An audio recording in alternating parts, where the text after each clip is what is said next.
mentioned the spike in violent crime in New York and said, quote, if the governor is not going to do something about it, we'll do something about it. And I'm curious if you could explain why he's saying that the governor should do something about it rather than the mayor, and if you could also elaborate on what President Trump would be willing to do.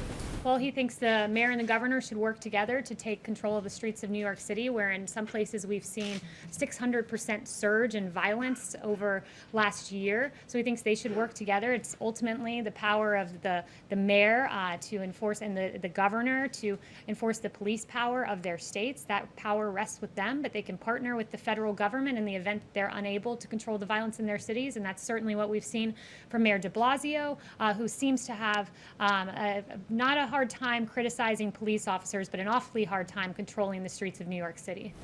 Yes. Hi, Kayleigh. Thanks so much.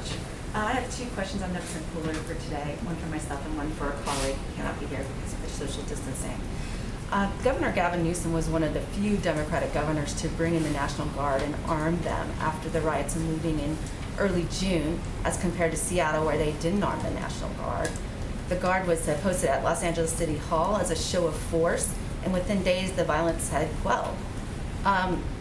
Why not just invoke the Insurrection Act and have a big show of force rather than these more secretive operations? So I'll leave that to the president. We don't have secretive operations going on. It's very clear what's going on in Portland. It's very clear what's happening in Kansas City. But with regard to the Insurrection Act, look, we believe that it should be governors and mayors doing what they have the constitutional power to do. The police power rests with them. So it's up to this president whether he ever decides to invoke that. But governors and mayors really need to step it up, particularly in Democrat cities where Democrat streets are out of control. And then the one for my colleague, John Gizzi at Newsmax is asking, what are the president's thoughts